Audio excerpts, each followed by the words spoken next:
Jules, I think what we saw was a defensive collapse, mostly in transition from Barcelona. Yeah. And I said it's the 4 goals conceded that concern me more here. And I don't want to pick on Kounde, but I think it's obvious that he's not on the level he was at when he was at Sevilla, or maybe even at the start of his kind of Barcelona journey. Yeah. Balde at center back, when he got moved there after the Christensen came off, whatever, is not something that fills me with a lot of confidence. He's a wonderful athlete. He's an intelligent young man, but it is different defending that position, especially against Albeck and then Stuani. It's just a different type of physical matchup. Yeah. And I imagine you're going to pick on poor old João Cancelo, who you're going to say is part of the problem, not part of the solution. But you know what I think anyway? I've said it many times. I think defensively he unbalances your team because this is not why he doesn't like defending. He's not a good defender. So I just think that if you're in control of a game with a lot of the ball, then that's probably fine. If your press is efficient, it's good. But against a team like that, when you are this Barca team that can't press for their lives and keep running for nothing, when your defense is already struggling, I don't think Cancelo helps you at all. And you see on the first 2 goals really, that and it's not just Cancelo, but this Barca team is completely, like you said, unbalanced in transition. And they got done far too easily on the first goal and the second. I think there's 15 passes before Miguel scored that. A great goal, of course. But is there a Gundogan issue there as well? I think there's a midfield issue too. About the transition in the sense that, overall. But Frankie as well. I'm not going to blame Frankie de Jong so much. He's coming back from injury and stuff. He helps balance the team, but he had to go and almost man-mark Miguel Gutierrez at one point, right?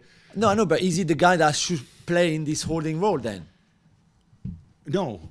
I mean, he probably should, but I wouldn't expect, if you play a 3 in midfield, the person who goes and covers the wide area shouldn't be your defensive midfielder. It should be one of the 2 guys in the half spaces. Yeah. So again, I point to Gundogan. But also, if you press better, you can have Frankie as your holding midfielder. If you don't press well, like Barca are doing now, they are a terrible pressing team, and yet they're still trying to press. Then I think De Jong can't protect your back 4 enough. I wonder about that because obviously Rafinha has a lot of experience with the press, and he can get around the pitch. João Felix, we see him try it sometimes, but it's not really part of his DNA. It's not something he's done many times before. I also wonder with João Felix, he's not a bad athlete, but the reality is you always want João Felix fresh when he gets, or fresher when he gets on the ball, right? And Lewandowski, of course, can be a pressing machine, but also the man is, 35 now? Yeah. Just about? Yeah. So I wonder about that. Pedri as well, being kind of like the next man up. Pedri, I don't think, is himself either. He doesn't have the dynamism that we have before. I think Pedri would feel more comfortable in a more slowed down sort of environment, especially off the ball. So I weigh these things together, and as much as I adore Xavi, I have to put some of these things on him off the ball. On the flip side, 31 shots on goal they took. 11 of them on target. When you do that, you expect to win games.